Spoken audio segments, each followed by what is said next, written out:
অনেকদিন পর ভালো লাগা এবং ভালোবাসার মানুষদের সঙ্গে কিছু সময় পার করলাম। হ্যালো এভরিওয়ান, আসসালামু আলাইকুম। কেমন আছেন সবাই? আশা করছি আপনারা সবাই ভালো আছেন। আলহামদুলিল্লাহ আমিও ভালো আছি। যতই দিন যাচ্ছে মনে হয় ব্যস্ততা বেড়েই যাচ্ছে। মনে হচ্ছিল যে হয়তোবা এটার পরে আমার কাজ শেষ হবে, এটার পরে আমরা একটু ফ্রি হব। কিন্তু আসলে হচ্ছিলই না। যে যার লাইফে এতটাই আমরা ব্যস্ত যে আসলে কারোই একসঙ্গে হওয়া হয় না। আমার বড় ছেলে যখন থেকে ক্লাস প্লেতে পড়ে তখন থেকে শুরু করে এখন সে ক্লাস 5 এ পড়ে। তো তার ওই প্লে ক্লাস থেকেই কিছু ফ্রেন্ডস আছে। তো তাদের সঙ্গে যখনই পরীক্ষা শেষ হয় আমরা সবাই একসঙ্গে হই, কোথাও ঘুরতে যাই, খাওয়া দাওয়া এসব কিন্তু প্রায় 7-8 বছর থেকে হয়ে আসছে। তো বাচ্চারা আমাদের বড় হয়েছে, তাদের পড়াশোনা সব কিছুই ব্যস্ততা বেড়ে গেছে। তো আমরা আসলে চাইলেও আগের মতো যে একটা দুইটা পরীক্ষা শেষ হলে আমরা বের হয়ে যেতাম, আনন্দ করতাম, কোথাও গিয়ে বসতাম, খেতাম। তো আসলে সেটা হয়ে ওঠে না। কিন্তু আজকে হঠাৎ করেই চিন্তা করলাম যে না, এভাবে আসলেই ভালো লাগছে না। বাচ্চাদের একটু হলেও তাদের সময় দেওয়া দরকার।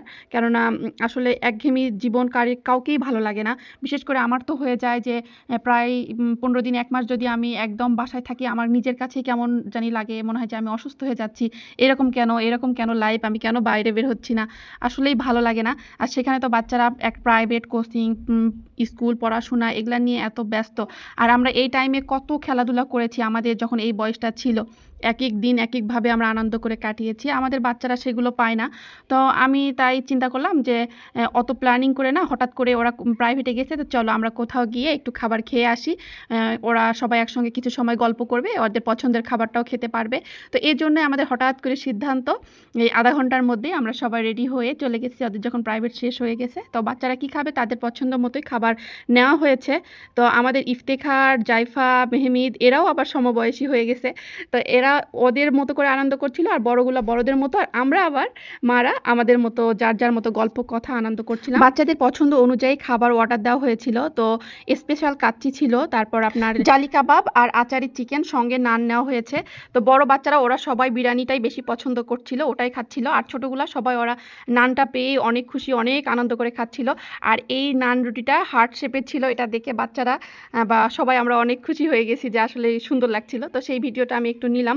আর এই আচারি চিকেনের কথা কি বলবো, এটা টেস্ট একদম ডিফারেন্ট, অনেক মজা লেগেছে। আমরা যে রেগুলার যে চিকেন রান্না করা হয় ও সেরকম না, একটু আচারি ফ্লেভার, জলপাই দেওয়া ছিল।